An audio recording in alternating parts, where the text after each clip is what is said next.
Hi guys, Jordan from B&P Campers. I'm just going to do your handover video on your Swift Sundance 600S.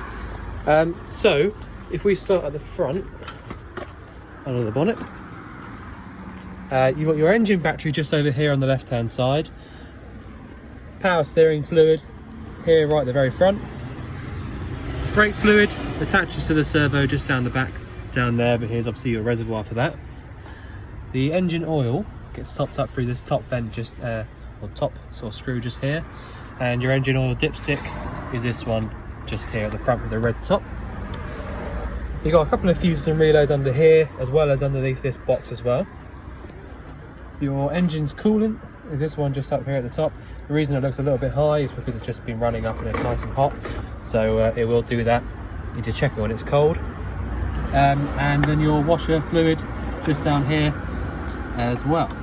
So the air filter sits underneath here, and that's about it. Front of the bonnet. It's a diesel vehicle, so the diesel cap is just inside here. I don't think there's too much to show on the inside of the passenger door with the electric window, but for the most part it's over on the other side. The leisure battery was replaced because it was, you know, a bit knackered, to be honest, so we did that. The swivel seat base has also been fitted. Had to sort of adjust it a little bit to allow for the sort of, so that you can still move it backwards and forwards as well, but that's all done. So you swivel it from here, pull this out, and then the seat will swivel round. Because of the shape of the seat, it's the same on all vans. You will have to move it forward and backwards a little bit just to get it to go all the way around, but like I said, that's the same on all the vans, so there's no getting away from that. But there you go, that's that. We'll carry on this side. Your step comes out automatically via this little switch just here. That's out at the moment. You've got a D-bar here, so if I just show you the key that you'll need to do that with, it'll be this Milenko key, and where it is at the moment, that's in the locked position because these little screw little keyholes there are up. If I open one out so you can see, you just basically turn it whichever way it'll go and it'll drop out. Oh sorry, I wanted to show you that, but there you go, so it's dropped out now. Do the same with the top one, but then basically just pop it away and you don't want it, and that'll be locked up.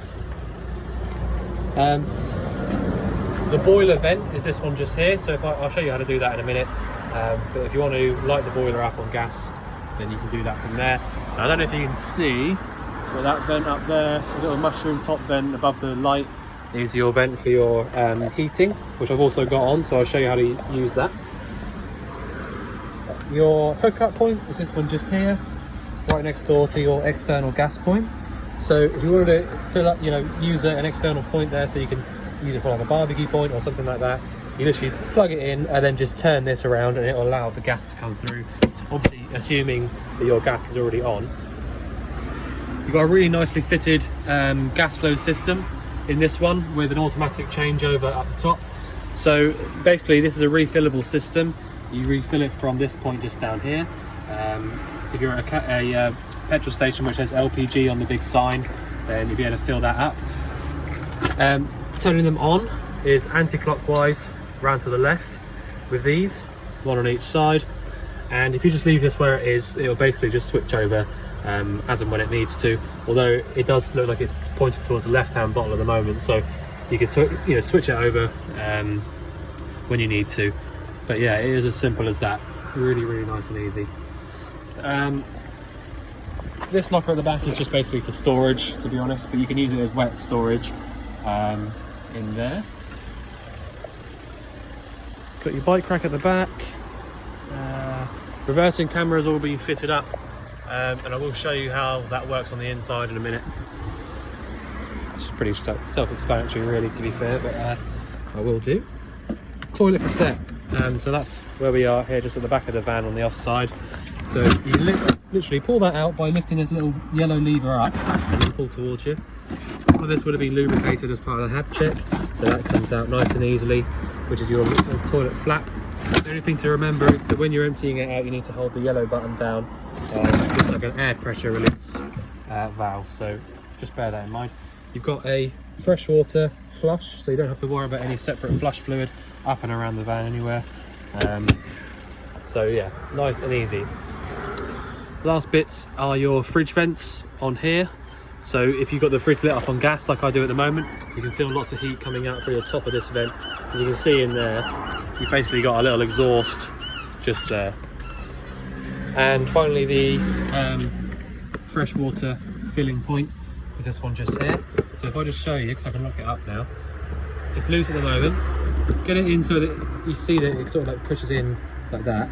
Push in and round to the right until it stops, and then with your key,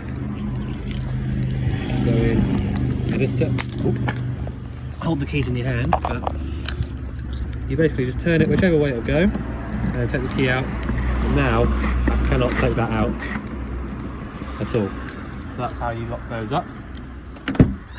Right, in the cab,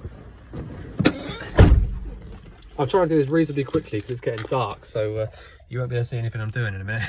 So, any trouble. So your reversing camera is there, nicely fitted, nice little sort of screws on the top so that they don't look too obtrusive. So ignition on. You see there's a park safe system, so it's a really nice quality system, and you can see there already really nice camera view, good quality, so you can see exactly what's there. You can also hear as well, so that there'll be a little microphone out there so you can actually hear what's there as well if you ever wanted to. But there you go, that's that. So that works on the ignition. So as long as you take the ignition off, the camera turns off. Ignition on, camera turns on. All right, so there's no way of that draining out your battery. As long as your ignition's off, that camera will not drain your battery at all. Your lights are on this left hand stalk just here, so side lights, main beam. Your washers and wipers are on this right hand stalk. You've got electric adjusting mirrors, which you can do from this little joystick down here. You basically just choose the mirror you want to move. So this one will obviously be your main right hand mirror, and then the lower right hand mirror, same for the other side, and then just use it as a joystick to move the actual mirror. Electric windows. Bonnet release on these vans is this one just down here, just sort of above the clutch, and your steering column adjustment is this one here, so don't get confused between those, otherwise your steering column will start moving around. Pretty easy on this, you know, in the middle here, to be fair, but this is all of your heater controls 1 to 4. Choosing where the actual air goes obviously is this one here, and then the temperature. You can also choose between recirculate and drawing air in from outside. Hazard lights, that one just there in the middle, fog light, and your heated rear window, obviously that will not work because the heated rear window isn't there anymore, because it would be just here on the original van. So that obviously isn't there anymore because it's a motorhome now. The stereo comes on just like that. You probably need to find the code in the paperwork. That might have to be found out for you, but basically just turn that off like that. But yeah, the van itself drives really nicely. I've driven it myself, so yeah, really nice van. All right, so show you around the inside now. I'll just say I've had the heating on here for about, I don't know, 10 minutes, probably just before I started the video. So yeah, about 10 minutes, and it is really nice and warm in here already. So for the size of the van, this heating is absolutely perfect. It's not blown air heating, so the air doesn't get pumped around all the van, but because of the size of the van, it doesn't really need that. I mean, this is pumping out some serious heat now, and it's just, you know, the whole van is warm. So yeah, just something to bear in mind.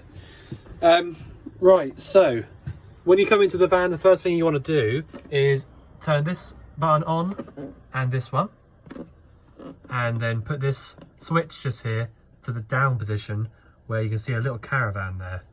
All right, so straight away what that does is you're choosing leisure battery, which is over here. So you leisure down onto the caravan side. You're turning your pump on and you're turning your lights on. All right, so that's that, nice and easy. So the reason you want to do that is because the first thing you want to do when you come into the van is come over to your sink with your pump switch on, and then just pour your hot water through like this. Just literally just pour the hot water through like that, just for a minute. And if you pour your water through like that and straight away you have no water coming out, and there's just lots of air sort of coming through, that would be telling you that your boiler isn't full of water yet. And then obviously you shouldn't use the boiler until it is full. So yeah, that's something really, really important to sort of point out with the boiler. I just think, yeah, there you go. Perfect. So the boiler itself is just underneath your sink, and if I just show you briefly, this yellow lever, the way it is now, so it's laying sort of flat, is the way that the boiler will accept water. It won't drain the water out. If you wanted to drain the boiler out, you literally just lift this so it's vertical, and then all of the water from the boiler and quite a bit of the rest of the water actually will drain out. So that is really, really, really, really simple. If you want to do that, then obviously you can do. If it gets really cold outside, sort of like -degrees, that's when you're going to look at doing that. But yeah, otherwise don't worry too much. If you're going to be using the van, you don't really need to worry about that. But there you go. So like I said, first thing you want to do, come in here, make sure that your hot water's coming through nice and clearly, and then you can go ahead and start using your actual dial for heating the water up. You can do this two ways. You can do it via gas, or you can do it via electric. I'll show you both ways, but if we start with the gas, so straight away you'll notice this one over here says Ultra Store, which is a nice way of remembering. You can say sort of storing water. It's the boiler side of things, Ultra Store. So if you see in there, you've got 30 all the way through to 70. Now these boilers are plenty hot enough. If you get to sort of 60 degrees of hot water, that's plenty hot enough. You don't need to go crazy on it. It's, you know, that's seriously hot. So switching it on is turning the whole outside ring down one. It's just lit straight up just then. So you get a green light on as soon as it starts up, and if you get a red light come on, it's not the end of the world. It just means that it hasn't quite lit. And then in that situation, what you would do is you just switch it off on the outside and just try it again. So that's that. I'll leave that on for a minute. After about 20 minutes or so, you have nice hot water at all the taps around the van, including the shower, obviously. So yeah, that is really, really nice and simple. There's no sort of technical thing about that, but I'll just show you. If you want to heat the water up with the electric hookup, you can do that in this rear cupboard back here, so your wardrobe. You've got one switch just here on the left, which is your switch for your charger. So you can leave that one on all the time. As soon as you put a hookup cable in, if you leave this on, your charger will automatically start charging up your leisure battery, and obviously that's what you want it to do. The reason this one has to be left off is because this one is your water heater, and if you plug the hookup cable into the van before filling it up with water and before filling the boiler up with water, then basically as soon as you hook it up, the boiler will start trying to heat it up, and if there's no water in there, then obviously it's like boiling an empty kettle, and it's really not good. It can overheat. So you need to leave this one off until you actually know that you can use it and you want to use it. So turning this switch on with the hookup cable in is how you heat your water up via the electric hookup. And just quickly whilst we're here, your sort of main couple of fuses are just behind this little cover. Your RCD and a couple of MCBs are in there. So if you found that something, if you plug dodgy plug in somewhere, you might find that it'll trip from here, but it'll more than likely trip at the post that you're plugged into. So just bear that in mind. If you find that nothing's working and this is up, check the post that you're plugged into outside as well. Because obviously at the moment everything in here is working perfectly. So just bear that in mind. Your awning winder is here. They would have had the awning out and seen that that's all working as well. You've got a tilt and turn aerial, so that's this one up here. So you literally undo this big nut at the top, like so, and then just basically push it up and turn it around. It can be a little bit awkward to sort of get it just right at the very beginning, but you get used to it. And if you go to a big enough campsite, you can just copy someone else's, and you know, that's usually a good way of going about it. Let's go first. Right. Obviously, I don't have to show you all the sinks, all the taps around the van, because they're just so simple. You've got hot and cold. It's exactly the same with the shower. Obviously, it's up there already. Pull cord does the light back here. There's probably another switch for those lights in the shower, but I'm not exactly sure where. It's probably one of the four that are just next to the door in there. But anyway, with the toilet, it's nice and easy. You literally just pull this to actually drain it out into the cassette and then close it back. It's really important to close it back, because if you leave it open like this, when you go to take the cassette out from outside, it will just be locked. You can't take it out. If this is open like this, you will not be able to take the cassette out unless it's broken. So you need to make sure that you keep it closed. Plus, it stops any bad smells coming back into the van. To flush it, you push this button, pump starts running, and then you get water round into the toilet. So as long as you've got a little bit of water in your freshwater tank, then you're good to go for toilet flush. The way to check that you've got water is you press this button just here. So if it focuses,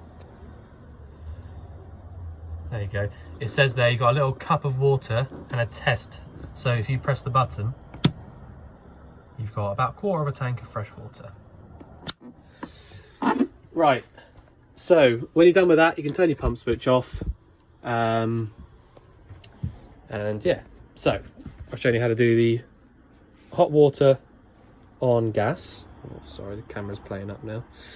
Hot water on gas is that one just there, Ultra Store. And then the hot water on electric, like I said, is just inside this cupboard, but don't turn it on unless you need it. The hobs, the grill and the oven are so easy. I don't even really need to show you.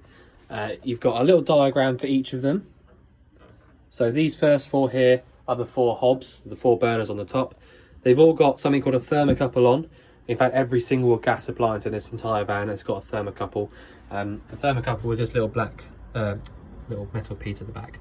So what it does is it senses burning gas. So if you lit this up and the flame gets blown out somehow, thermocouple stops any excess gas coming out into the van after sort of 10 seconds or so.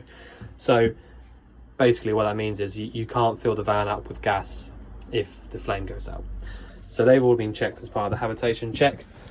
The grill and the oven, well, like I said, it's just so easy. This one just here is the grill. So pushing it down with this little ignition switch, just there, like that, whilst turning and pushing whichever one you want to light up. And then the oven is this one just over here on the right. Underneath here is quite important. You've got your gas isolator taps just here. If you get down and see when it's a bit lighter, there is a little diagram there telling you exactly what colour does what. So basically the idea of this is if you have an issue with any sort of individual appliance, you can isolate it from there, from gas.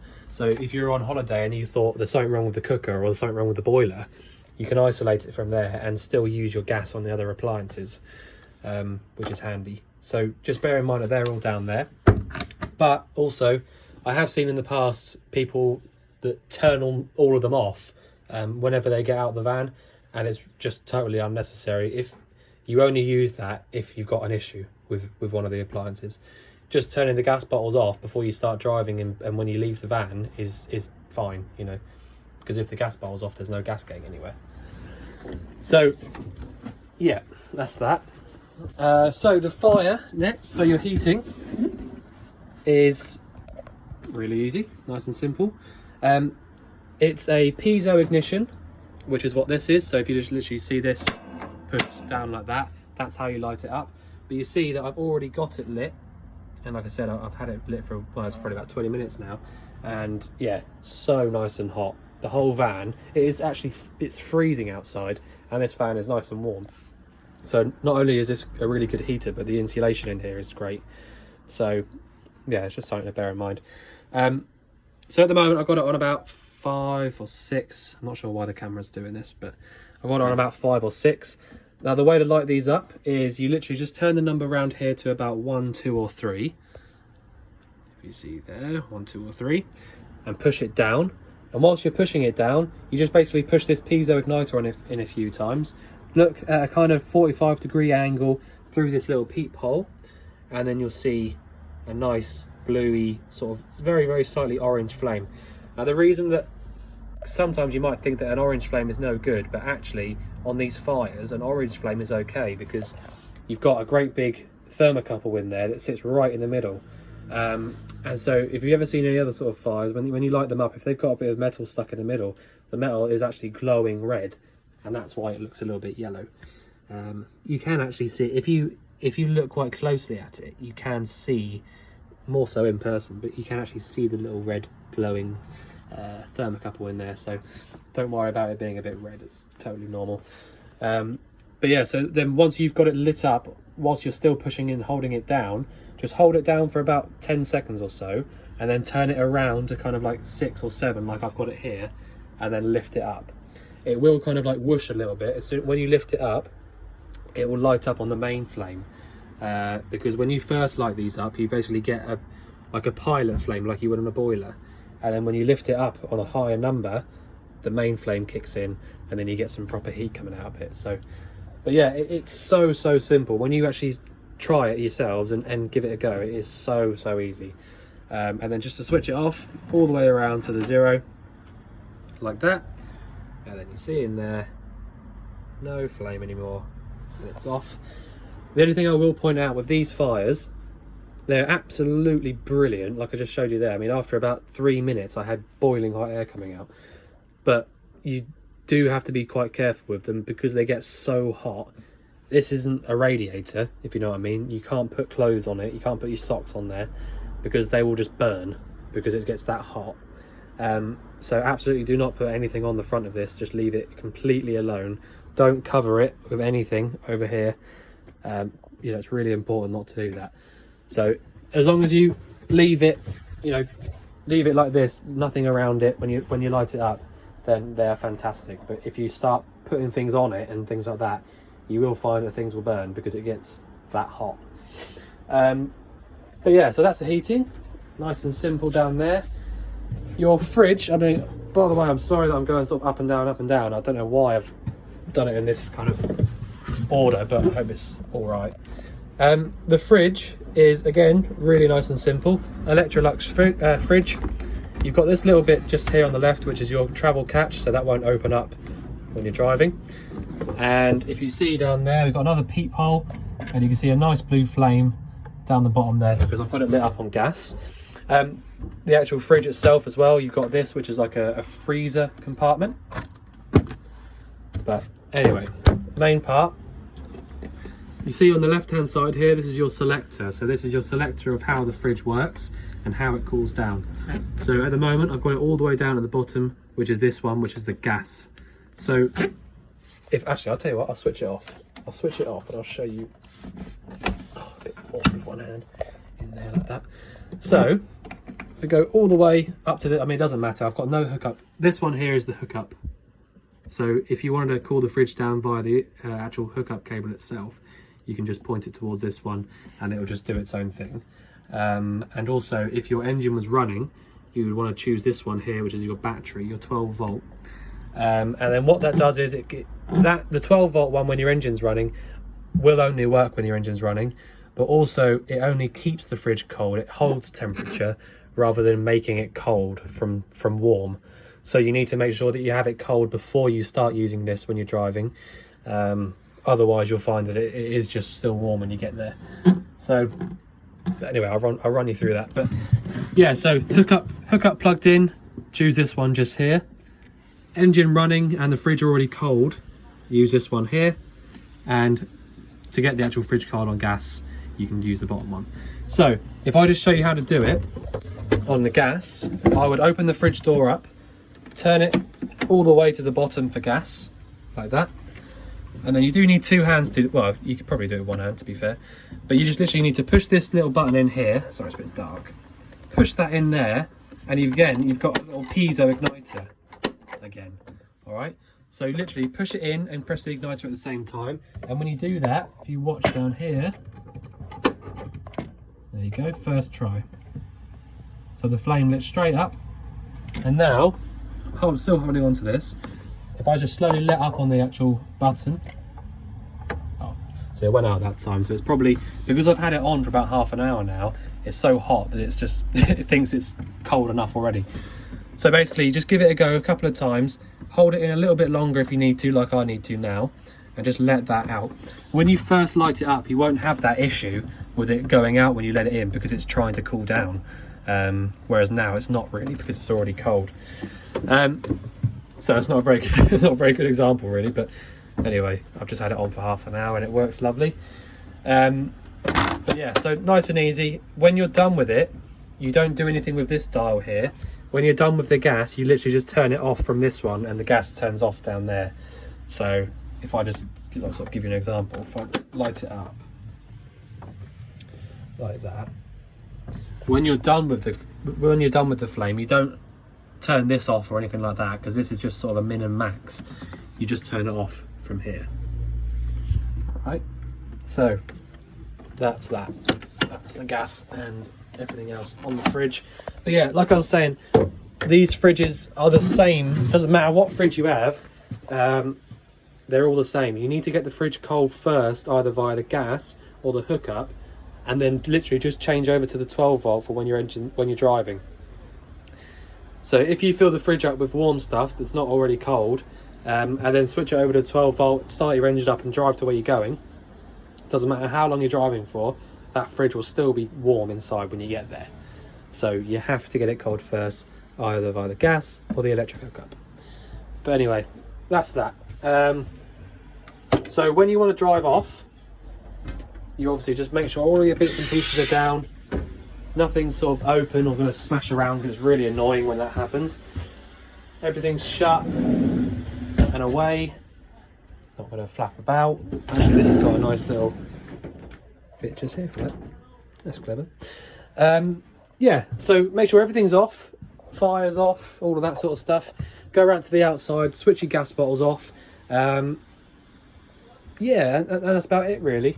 Make sure that all of your power up here is off. I'm not going to turn it off, it's so dark. So, but yeah, I think that's about it. You've got these switches just here, which are all light switches. So you can go through and find, you know, your favourite switch, you know, the lights that you want to have on and you don't want to have on, and all of that. But yeah, make sure your boiler's switched off like that. But to be honest, even after this video of the boiler being on, you'll already have slightly warm water, because it is only a 10 litre boiler. So what, you know, there's only 10 litres of water to sort of warm up. So they are really quite efficient. But yeah, so I think that's about all I can show you. If there's anything you think I've missed out or anything you want covering again, then just let us know. But otherwise, we look forward to seeing you soon to collect your van. Thanks very much.